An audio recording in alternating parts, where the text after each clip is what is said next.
संजय उवाच दृष्ट्वा तु पाण्डवानीकं व्यूढं दुर्योधनस्तदा आचार्यमुपसंगमय राजा वचनमब्रवीत्।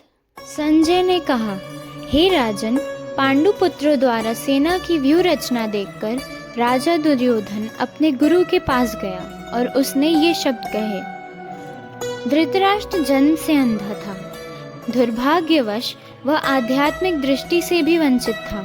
वह यह भी जानता था कि उसी के समान उसके पुत्र भी धर्म के मामले में अंधे हैं और उसे विश्वास था कि वे पांडवों के साथ कभी भी समझौता नहीं कर पाएंगे, क्योंकि पांचों पांडव जन्म से ही पवित्र थे।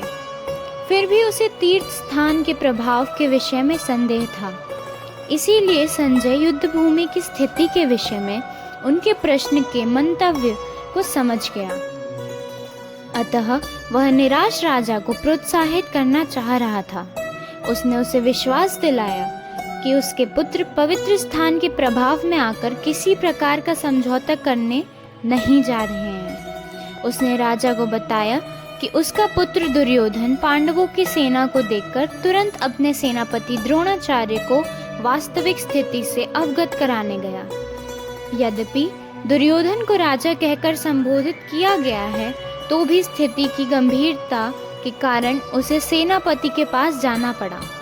अतएव दुर्योधन राजनीतिज्ञ बनने के लिए सर्वथा उपयुक्त था। किंतु जब उसने पांडवों की व्यूह रचना देखी तो उसका यह कूटनीतिक व्यवहार उसके भय को छुपा न पाया।